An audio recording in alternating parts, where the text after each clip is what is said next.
I've never been here before. I don't know how this works.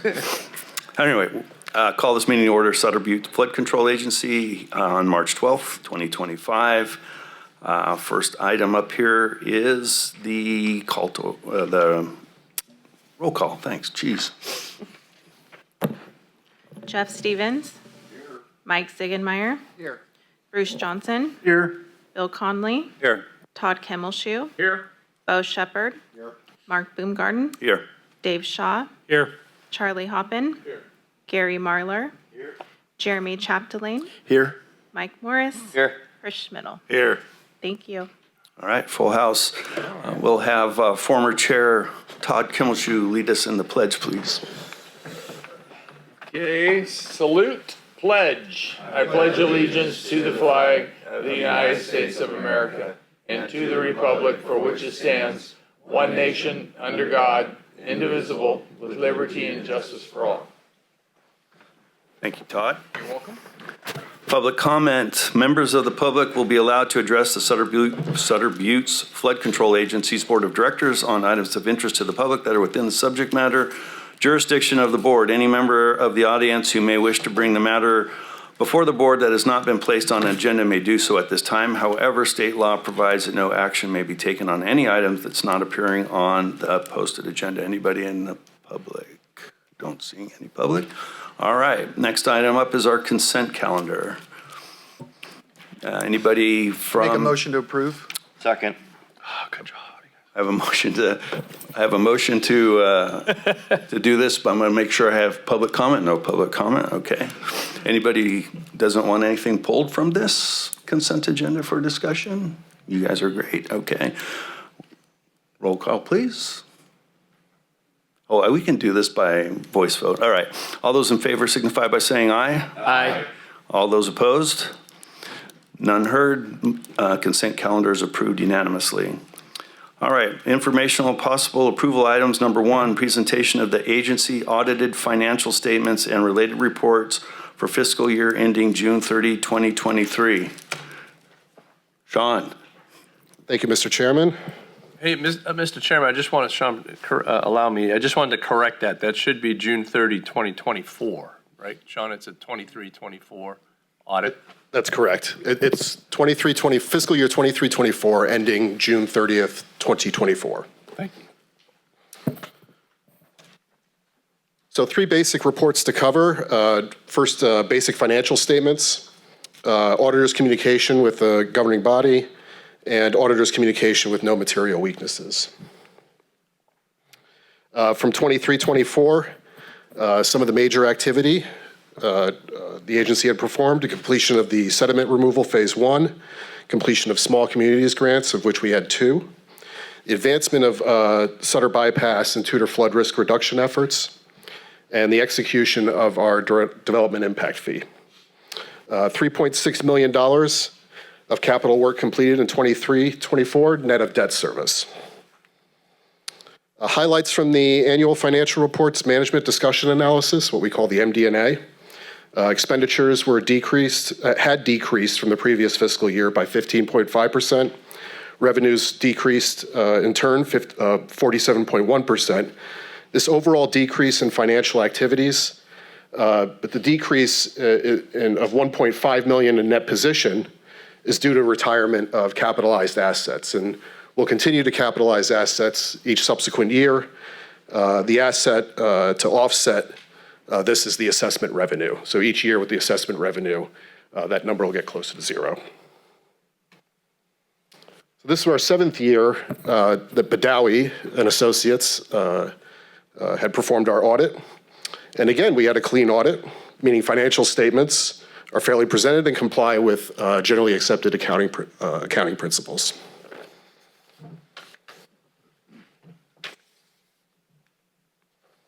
The other 2 components, we talked about the basic financial statements, but the communication letter summarizes directly to the board where conclusions can be affected and no difficulties dealing with management, Sabufka's management, towards completion of the audit, no disagreements, and no misstatements were found. The communication of no material weaknesses with no review of any prior recommendations regarding internal audits. So we didn't have anything to fix from the previous year. That's it for that. I can open up for questions regarding the audit. Any questions for Sean? Seth? Sean? I had to throw that in there, you know. No questions. Congratulations on 7 years of clean accounting. That's awesome. All right. Lot to be proud of. All righty. And of course, my computer goes kaflooey here. Bear with me. Sorry, I thought you were. Item number 2. Thank you. Presentation and file monthly financial report. Thank you, Mr. Chairman. Now, this report covers ending financials January 31st of this year. The agency's working capital through January 31st, about $22.5 million. Estimated working capital to date was $28.2, $28.3 million. Operating revenue received, we did manage to receive assessment revenue, which would have applied to our operations fund in February. So that's why we see a $750,000 estimated to date, but as of January 31st, none was officially received. Capital revenue through January 31st was about $1.9 million.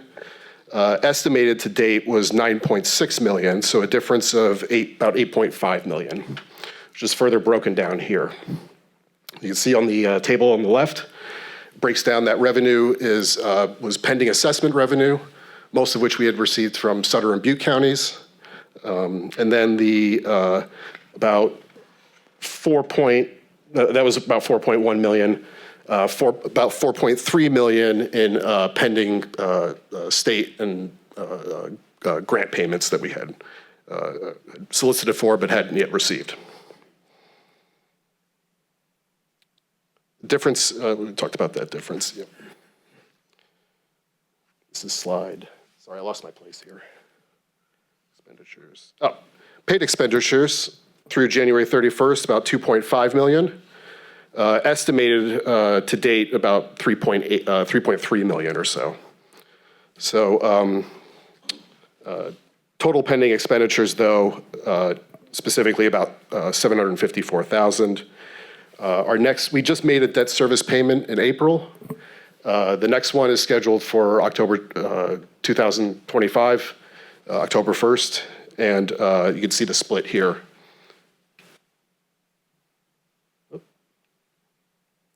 The split right here. Between the two issuances that we had an issue in 2013 and another one in 2015. So going forward, we're continuing to process receivables and submittals that we submit to the state for reimbursement and continue to do that. There's some closeout with, we have a CDFW grant for veg planting that close out this month. Then we're going to start RFMP round 4. We're closing out, in the process of closing out right now. Round 5 starting within the next few weeks. And then agency audit, which we just discussed in my last presentation. Bond compliance, though, for March, there's some issuance in, Seth, correct me if I'm wrong, it's MSRB that we're submit those to. A continuing disclosure report to bond investors. Thanks, Seth. And assessment role coordination underway with Wilden. So open up for questions. Any questions for Sean? Seeing none? Thank you. Thank you, sir. All right, item number 5, presentation and file program project update. Okay, that's me, Mr. Chairman, so thank you. Good afternoon, everybody. It's great to see a full board again this month. We had a full board last month, so thank you for that. We greatly appreciate it. Next slide, please. Okay, so today I'm going to highlight the Tudor Flood Risk Reduction Project. So we've had a lot of work going on this project. I sent out an email to the board maybe a month ago now after our meeting with the Colonel Caldwell with the Army Corps, talking about our 408 process. So I'll get into that. But what I want to highlight first is we are currently out to bid on the project. We issued that on the 5th of this month. And we are holding a mandatory pre-bid job walk tomorrow at 10 a.m. We currently have 3 bid plan set holders, and they're the 3 big companies who have done pretty much the majority of our work for Feather River West Levee project. So we're hoping to get 3 bids, if not more. So we'll look to see who shows up tomorrow to the mandatory pre-bid, and we'll open bids on April 3rd. So we're advancing that process as we advance all the other permitting and regulatory approval processes that need to occur. We've structured our bid documents to protect the agency if there's delays on the part of the Army Corps issuing the 408 approval. So we've structured that in. So we are looking at, unfortunately, a 2-season construction project. There's no way the contractors will be able to finish the job this year. We're assuming they're going to be able to start construction in July. And so they would get, a good third of the cutoff wall constructed this year, and then have to come back next year and complete the cutoff wall and then some pipes. So it'll be a 2-season job, no matter what. Environmental permits are still ongoing, so we're still working on 404 permit with the Corps. They can't issue that until the 408 regulatory approval is processed. Incidental tank permit with California Department of Fish and Wildlife.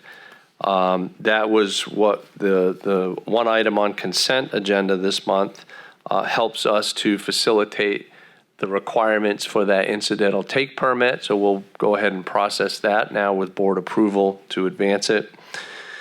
So we're working on all of getting our permits in place. So in terms of the 408 regulatory permission from the Corps, Chris and I have a meeting tomorrow in the afternoon set with the 408 lead, and we'll be able to sit down with her at that time and better understand all the timelines of processing the 408.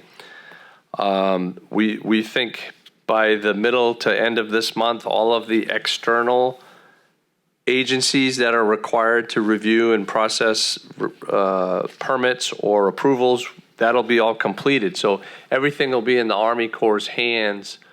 They won't be reliant on other agencies. So they should be able to give us a timeline of when they can issue that 408 approval. And then we have the meeting with Colonel Caldwell at the end of this month, and that's really when I'm going to want a firm date out of the Colonel. So he should have everything that he needs to be able to issue that timeline. At the same time, we're going to go to the Central Valley Flood Protection Board in either April or May to get our encroachment permit approved. And typically, the encroachment permit is approved by the board either with the 408 permission or it's contingent upon 408 approval. So this one will be contingent upon the 408 approval. And I did appear before that board late last month to inform them or pretty much give them a summary of where we were on this project, and that we're working closely with their staff, and that they'll be getting the encroachment permit for their consideration, and it will be contingent upon 408. So they were all shaking their heads and nodding their heads yes, that makes sense, and they'll be ready for it. So we're getting everything lined up for construction later this year, and obviously finish up next year. So that's where we're at on Tudor flood risk reduction. So I think I'll pause there before I go to any other slides and see if there's any questions. Through the chairman? Please.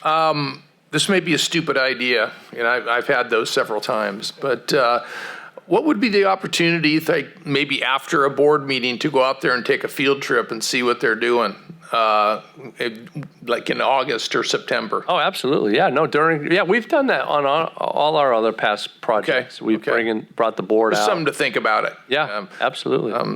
And see what, we sit in here all the time and make these decisions, but to really see what's going on is Yeah, I'd probably pretty time it in the morning fascinating. when it's cooler, and we can Okay. coordinate that and see what date works best for most everybody, and Okay.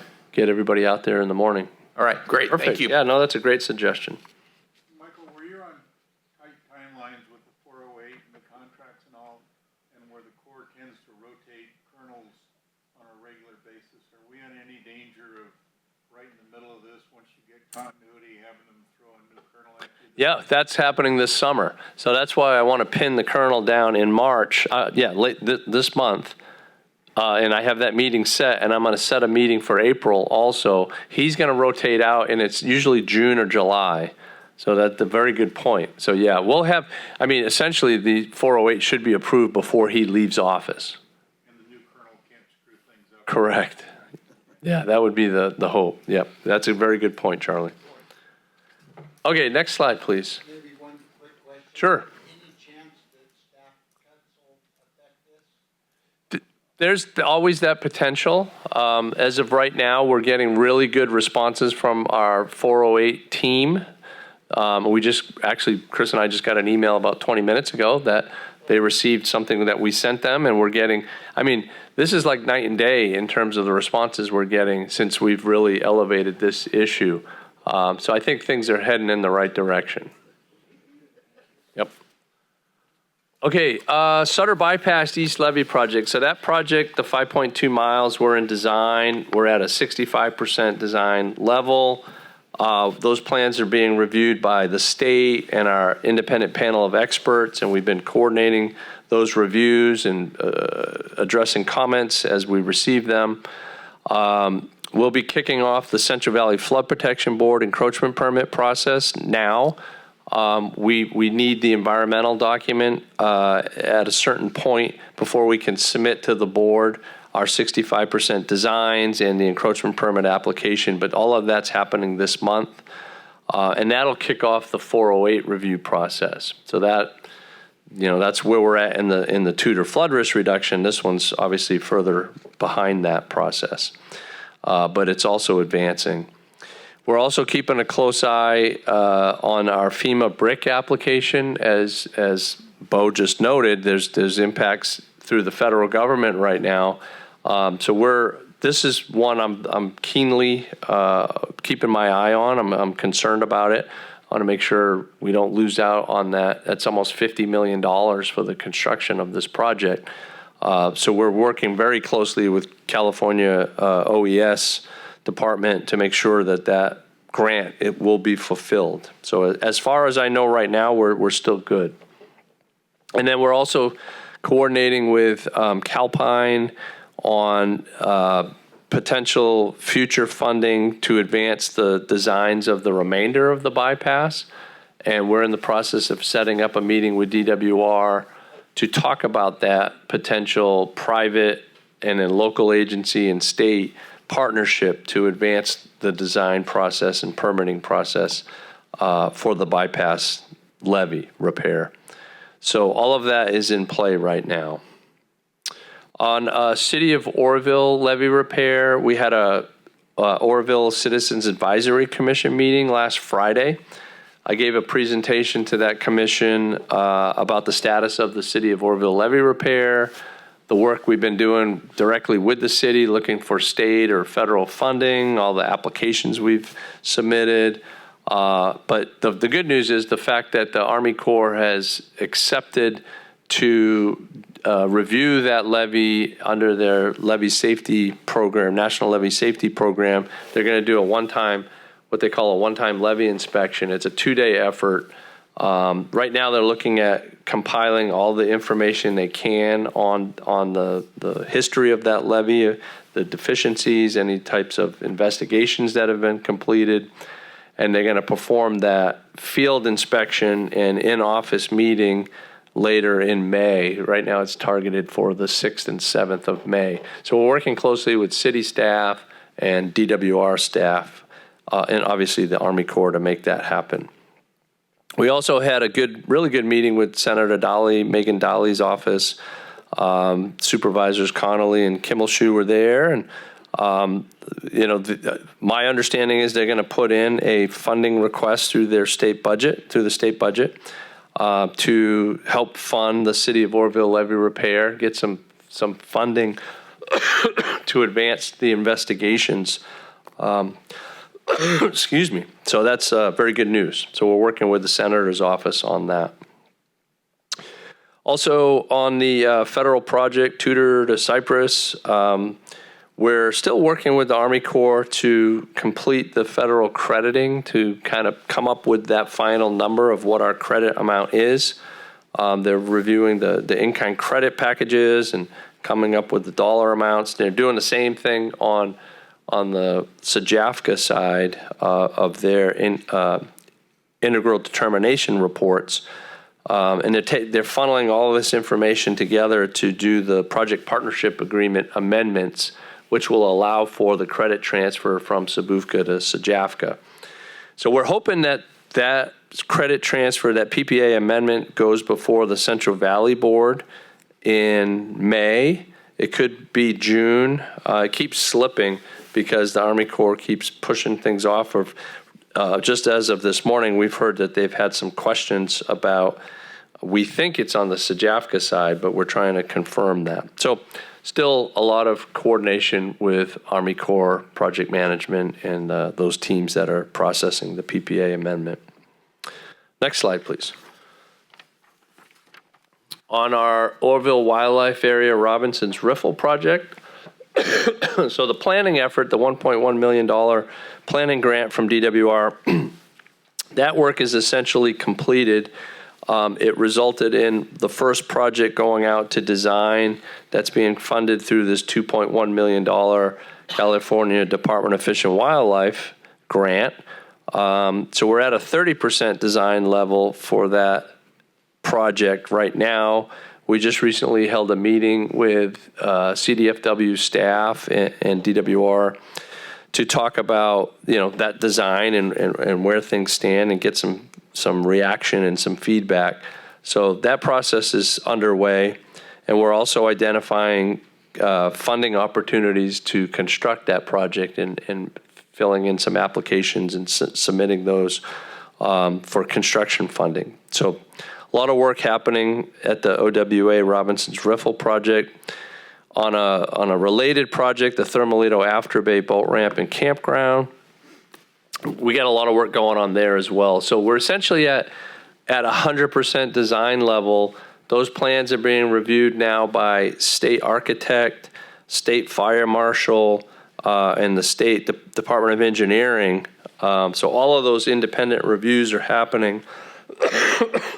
And we're also working with the Army Corps on our 408 approval. So there's a lot of processes going on. We're not going to make construction this year due to all of these reviews and necessary approvals. So now we're targeting next year's construction. But there's still a lot of work happening throughout this year to get us ready for next year's construction. And what I'm hoping to do, and if the schedule works properly, we're going to look to bid this project in the winter of this year. So towards the end of this year, award contracts probably early next year, have a contractor on board so we can start that submittals process and have the contractor ready to break ground in the spring. So that's sort of the timeline we're looking at right now. Michael, I've got a question on that project. Yes. I just wondered, are there naming opportunities for the campground and the boat ramp? Did you have anything in mind? Well, I'm not going to say right now, but Yeah. we can talk about that in the future. Kiosk. Yeah. Combat fishing, gene pool therapy, that kind of thing. But the senior member of the Butte County Board of Supervisors, he's been there a long time. And Right. Well, either Connolly Campground or Kimmelshoe Campground, they both have a ring to it, so we'll see. Where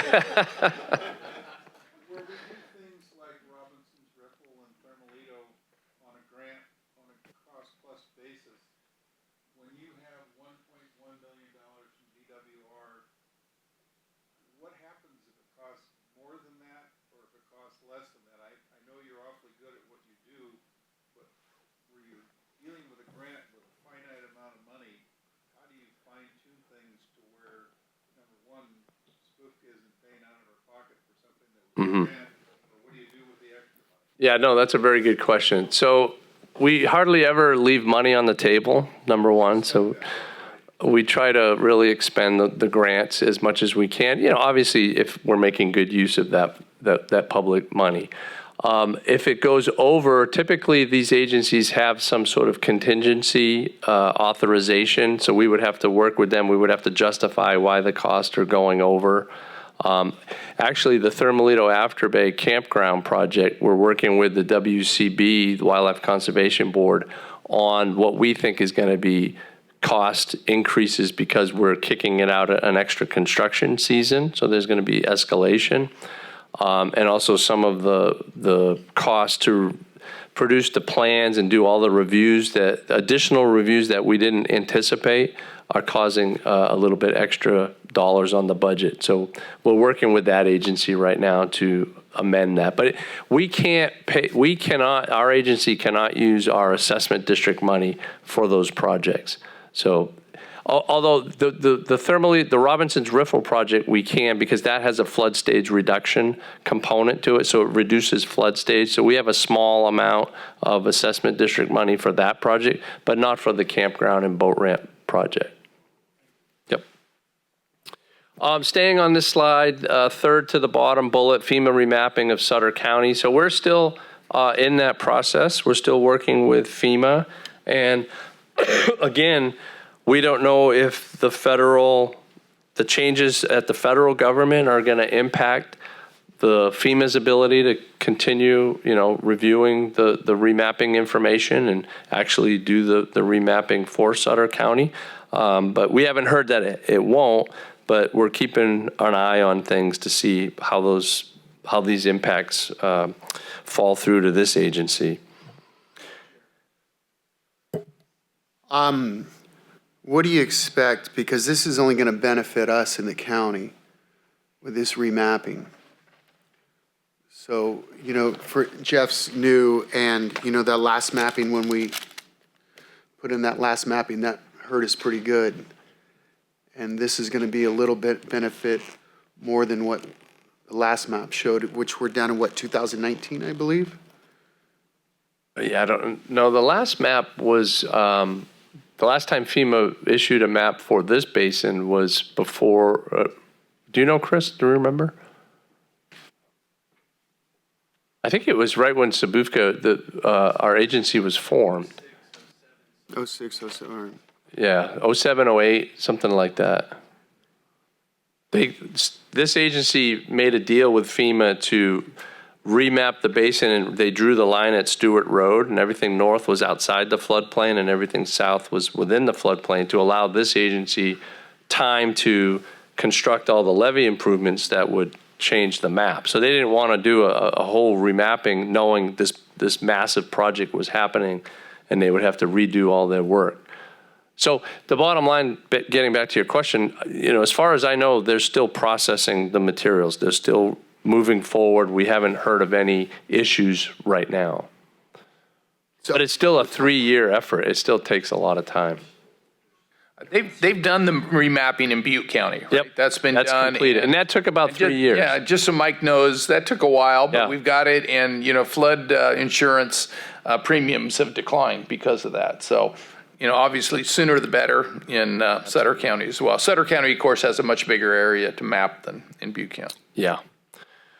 Let's see, Feather River Side Channel project. So we had they kicked off that project. I haven't seen anything yet. There, a lot of the design teams or teams that are part of that project are, in the getting information mode right now. So we're actually helping their geotechnical engineer we're sending them some of the Feather River West Levee project information, so they have that.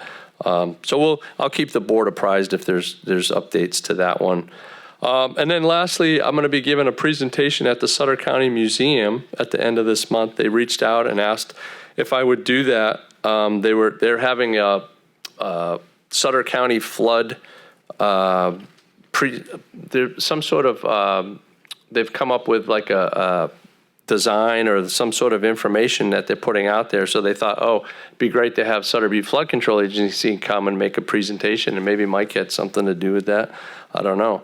But anyway, it's a Friday at, I believe, 5:30. And then last slide, please. So the continuing La Nina. So we're still, in winter, essentially wet season. We're going to get a little rain today and tomorrow, and some good snow up in the mountains from what we understand. So it's a colder storm, which is good. And just to let the board know, we continue to coordinate and watch things and send out information as needed. So so everything looks good from a flood perspective, and but we'll keep an eye on things.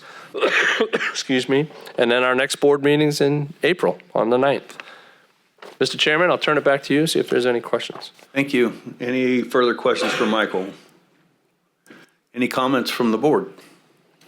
Yeah, I'd like to make a comment, and that is, I wasn't at the last Lake Oroville Citizens Advisory Committee, but I just want to thank Michael. He attends that, and he speaks up for us, and Bill can reiterate on this, but we're very proud of what you do there and speak for the folks down here who flood is a big issue. A lot of people think that the Lake Oroville is a water delivery system. We up here believe it's a flood control mechanism. So, Bill, do you want to comment? Good job, Michael. All right. No other comments? No. All right. We'll stand in adjournment till April 9th.